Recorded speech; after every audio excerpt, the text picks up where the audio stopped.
gente, amigos e amigas, mais uma vez, Elucidações Espíritas. Hoje nós vamos falar com a professora Sandra Diniz, ela que é expositora da cidade de Uberlândia, professora. Professora, tem pais, eu já vi mães falar assim, olha, eu errei muito, eu deixei meus filhos serem levados na religião, deixei eles escolherem, e eles não escolheram foi nada. O pai, mas a mãe tem que levar, a princípio, numa igreja, numa religião qualquer, ele tem que dar os primeiros passos. Fazer o culto no lar, mas nem sempre a gente consegue. Eu acredito assim, o que o pai e a mãe têm que fazer é esclarecer e dar exemplo. E aguardar que a vida vai... Não precisa levar numa religião. Não, eu acho que precisa. Eles foram levados quando eram pequenos. Por dizer, mas quando chega na adolescência... Essa mãe disse assim, eu não levei, deixei eles crescerem e escolherem. Não escolheram nada. Não escolheram nada. Esse caminho a gente tem que fazer, né? Levar e esclarecer, estar sempre pronta. Nunca deixar de responder uma pergunta que o filho faça. Mas alguns precisam de levar umas bofetadinhas da vida antes de se colocarem no caminho. Porque hoje eu tenho estado assustada, porque na nossa família 90% dos sobrinhos são completamente avessos à religião. Não gostam que converse de religião com eles e a gente não conversa, porque eles sabem que o dia que precisar a tia está aqui. Mas é impressionante, eles são avessos à religião. Eu tenho até falado na rádio, tenho falado aqui. Procure uma casa espírita mais próxima do seu residente do seu lar, leva seus filhos para as aulas de evangelização. A evangelização é uma vacina contra o mal. Quem ama, educa. Quem ama, evangeliza. É melhor levar seu filho hoje numa religião do que você ter que buscar amanhã na prisão. Por falta de orientação, as coisas descambam. Então, a evangelização é de graça, a casa espírita não cobra nada e vale a pena. Você também pode ficar nas reuniões, aguardando ali as aulas de evangelização, nas reuniões de pais, de família. Vale a pena. Faça o investimento do seu filho, levando ele numa religião ou no centro espírita. Isso é muito importante, professor. Engraçado que o meu caçula estudou no colégio adventista. E lá é muito sério, eu pus por causa disso, porque eu vi que ele ia me dar trabalho. E foi uma formação muito importante para ele. Ele é naturalmente generoso, naturalmente bondoso, mas gosta de uma farra, gosta. Então, os ensinamentos, por exemplo, ele não fuma, gosta de cerveja, mas fumar não fuma. Então, ele, às vezes, ele passa por algumas coisas, ele fala, a minha tia lá do Adventista falou sobre isso um dia. Então, eu acho que é uma base religiosa para o filho, seja qual a religião que a família quiser, mas é muito importante. Muito importante. Depois, quando ele crescer, ele escolhe para qual que ele vai caminhar. Ou não vai, exatamente. Ou não vai respeitar as escolhas. Isso vai longe em partido político. Pergunte se algum dia eu dei palpite, Nani. Se devia votar em fulano. Não. Por quê? Porque isso já vai ser na responsabilidade de cada um, com a própria cidadania. Mãe também não pode ficar. Aliás, se a gente manda é que eles não fazem mesmo. Mas sempre, eu acho que todo pai e toda mãe devem ter passado pelo mesmo que eu passei. Falar, gente, eu não ensinei nada para esse menino, tudo que eu falo está errado, tudo que eu falo eu sou uma dinossauro. Aos 18 anos, eles vão voltando. Sabe, eu vou voltar para casa do meu pai? Aos 18 anos, eles vão voltando. 18, 17, 19. Porque é a hora que a vida começa a se mostrar como ela é. E aí eles falam, não, deixa eu voltar para casa do meu pai, porque eu faço melhor negócio nisso. Professor, você tem muita experiência e também muito saber. É o seguinte, eu encontrei com uma mãe que eu joguei bola com os filhos dela, são 4 filhos. Aí eu falei, cadê eles? Eu perdi meus filhos, eu até assustei, né? Um tempo eu falei, aqui, já desencarnaram. Eu falei, mas o que houve? Mauro, eles casaram, as noras levam tudo para casa deles, das mães deles. Por que a mulher sempre leva? A mulher é mais sensível, ela sempre está levando o homem para casa da mãe dela. E eu passei por isso, né? Namorado, ó, minha mãe já fez a comida, não sei o quê. Mas isso é um sentimento que, com a graça de Deus, eu nunca tive. Porque eu, como boa escorpiana, eu sou ciumenta. Sim. Mas eu nunca tive ciúme dos meninos. Eu comecei não tendo das mães deles. Jamais pus os meninos contra elas. E O mais velho é assim, ele namora, mas ele namora a família da moça inteira. Já o segundo, não. Ao contrário, a moça que veio pro meu lado. Tanto que eles se separaram e eu falo com ele, ó, ela vai ser sempre minha nora. Então, é porque a mulher, o homem faz o que a mulher quer, isso aí não tem dúvida. E quanto mais a mãe ficar sentida com isso, pior é. Quanto mais se segura o filho, mais ele escapa. Nossa, ela estava triste, aborrecida, depressiva. Uma hora eu perdi meus filhos. Eles não, é só para casa da mãe, das mulheres deles. Eles são muito ingratos. Essa palavra é de mãe mesmo. Mas é interessante, porque aí você tem toda uma história dos espíritos.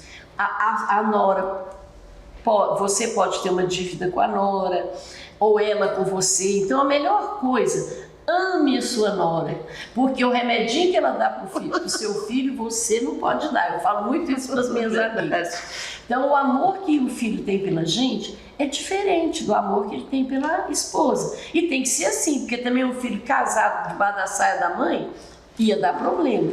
Mas na verdade, nas famílias equilibradas, a própria moça começa a falar, não, agora vamos falar com sua mãe, que tem muito tempo que você não vai lá.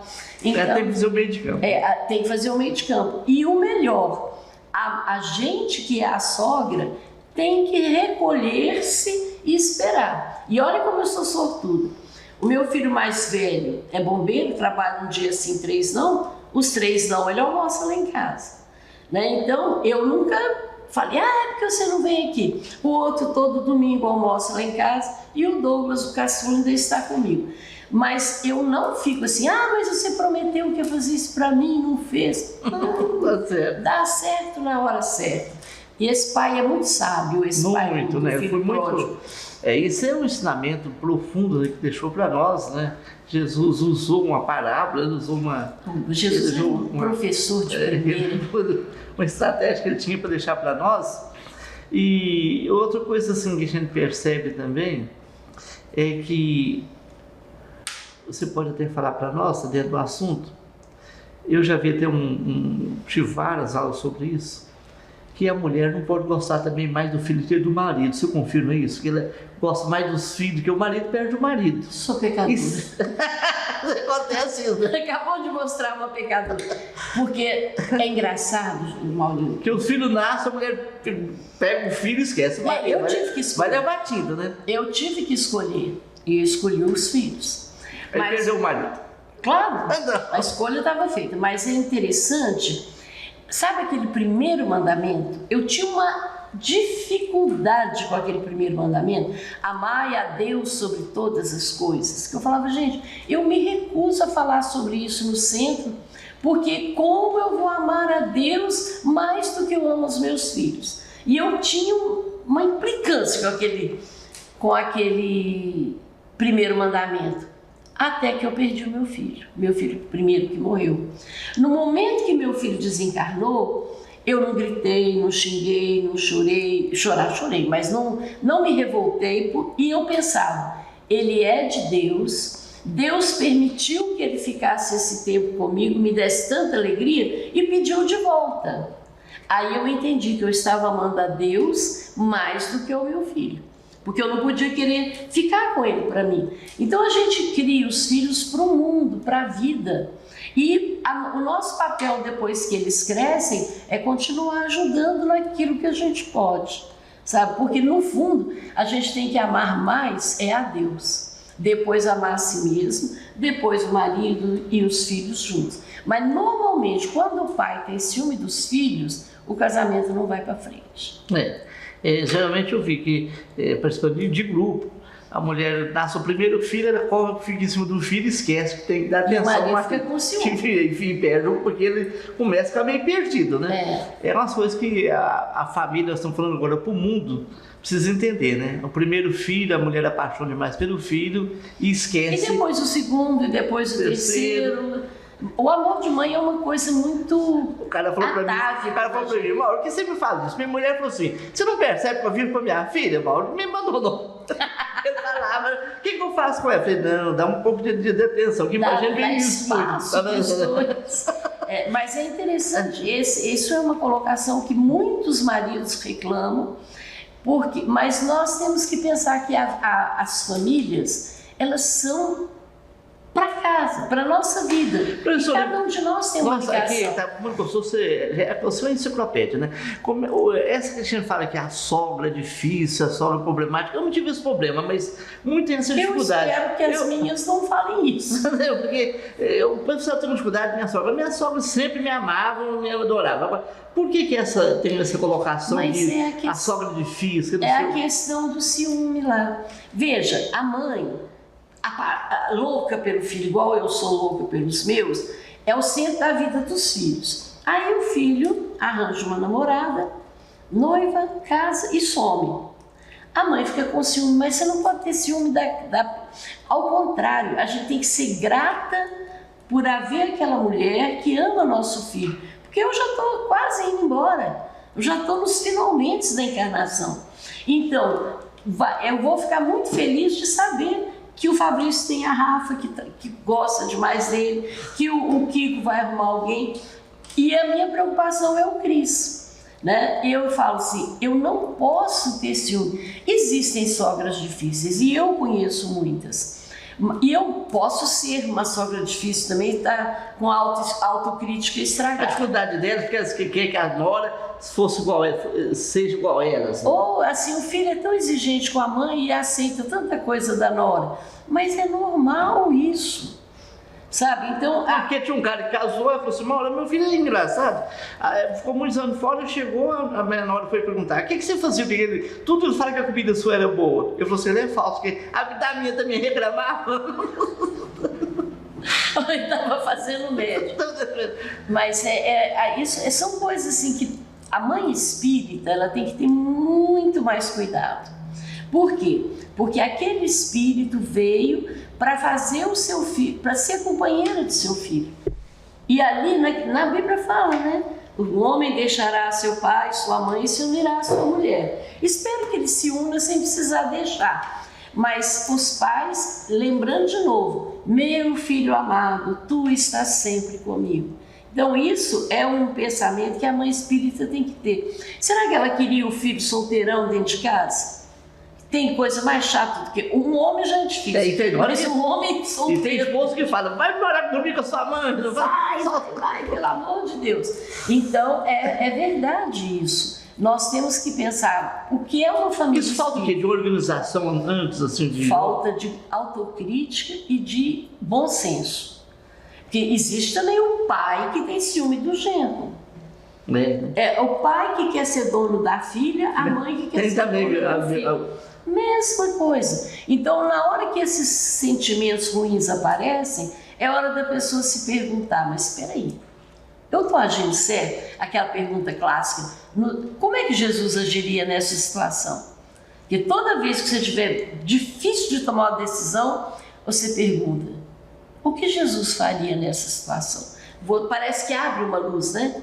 Então, ao relacionamento da gente com a nora. E quando seu filho se casa com alguém que já tem filhos, então você vai ser uma avó torta, vai ser vó. Fala muito de culto no lar, por exemplo, eu estou falando uma coisa que eu não consigo fazer. Me diz uma coisa, será que a mãe habilidosa ali, a sogra, consegue chamar eles para uma mesa e fazer, e conversar, dialogar? Porque eu vi uma família, é bom a gente estar falando aí, que na hora do almoço, eles não atendem nada, telefone nem nada. Tem que almoçar, depois tem 45 minutos ali para conversar entre eles. É difícil fazer isso. Nossa, a gente não consegue dar uma indigestão. A gente não consegue fazer essa situação. Eu fiz um lar enquanto os meninos eram pequenos. Quando eles chegaram à adolescência e começaram a ter muito problema com o meu ex-marido, aí foi ficando difícil fazer o culto. Porque o culto no lar não pode ser coisa para brigar,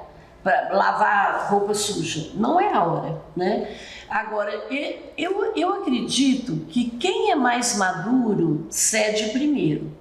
Então, se a sogra está com muito ciúme da nora, ela que ceda primeiro. Porque quando a gente cede, a gente traz para nós os bons fluidos. Porque se a nora também estiver fazendo antipatia, criando antipatia, ela vai se comover com essa atitude da sogra. Agora, às vezes chamar para conversar pode ser mais difícil. Não é difícil. Falar disso, lembrando que o Chico Xavier, que a mulher chegou e falou: Chico, não aguento minha sogra, não dou conta dela, o que eu faço? Mas você gosta do filho dela? Gosto do meu marido, eu gosto mais dele, tudo da minha vida. Então você tem que gostar da mãe dele. Se não fosse a cara, não teria rapadura. Tinha que ser o Chico. Então, assim, eu acho que tem que ter, tem que gostar. Eu acho que você tem. Porque a problemática, ou talvez outro tempo já vai fazer, a problemática do casamento é que você casa e cria outra família, não é isso? Isso. Adquire outra família. Uma outra pessoa que tem outros gostos. É a família que você escolheu, a família é os cunhados, é tudo, né? E é tanta delicadeza que a gente tem que ter. Eu tenho 2 regras. Só vou na casa dos meus filhos quando eles me convidam. Não apareço lá domingo de manhã. Mas você não está radical, não? Não, quando eles me convidam, eu vou. Mas se não convidar, não, você nunca vai. Mas eles convidam, só que eu não estou lá todo dia. E quando eu chego na casa do meu filho, se tiver uma coisa muito bonita para elogiar, eu elogio. Se tiver alguma coisa que eu não goste, essa boca fica fechada. Por quê? Porque ali é a casa dela, é a casa do meu filho, da minha nora e do meu filho. E vai ser a casa dos filhos deles. Então a gente tem que entender e se afastar. Não é se afastar ficando de mal, falando mal, não. Fica na da gente, fica na sua, como diz os meninos. E aí as coisas. Agora, quando tem ciúme, aí pode correr. Gente, por falar nisso, eu quero convidar todos que nos acompanham para ser um voluntário da Clínica Jesus Nazaré, Núcleo Social Jesus de Nazaré. Entidade que atende pessoas da terceira idade e pessoas com transtornos mentais. Você pode ser um voluntário dessa entidade, fazendo visita, levando alimentos, levando objetos. Seja um nosso doador. A clínica precisa muito de todos nós. Você pode marcar a visita pelo telefone 3235-8010. Gente, nós te aguardamos. Professor, olha, foi muito bom falar com você. Em outros momentos a gente vai vir com outro tema. Beleza, pode ficar tranquilo. Foi um prazer também. E que Jesus abençoe a todas nós mães, que não nos livraremos de ser sogras. Então acho que a gente pode fazer um cursinho de treinamento conosco mesmas, para que sejamos auxiliares dos nossos filhos, das nossas noras, dos nossos netos e netas. Tem sogra que é habilidosa, né? Eu já fiz sogra muito habilidosa. Não, eu não tenho um genro, eu tenho um outro filho. Habilidosa, né? Mas é uma verdade, é bom que seja isso. Eu, por exemplo, não tenho filha. Minhas filhas são minhas irmãs. Então, quando a primeira nora apareceu, aí eu falei, é a filha que eu não tenho. Por isso que eu falo que ela vai ser minha nora a vida toda, tanto que eu gosto dela. Mas, e eu gosto muito da atual nora, a mulher do meu filho mais velho, ela é uma pessoa incrível. Então, o que a gente tem que fazer é ver que aquela moça é uma filha, a filha que eu não tenho, né? Agora, mulher, nós não falamos que nenhuma vez, mulher, infelizmente, é muito competitiva. E nós não temos que competir com nossas noras, nem com nossos genros. Nós temos que ter. E quanto mais a gente ama uma pessoa, mais a gente quer que ele seja amado, né? Gente, retornaremos na próxima semana. Fique com Deus e um forte abraço a todos.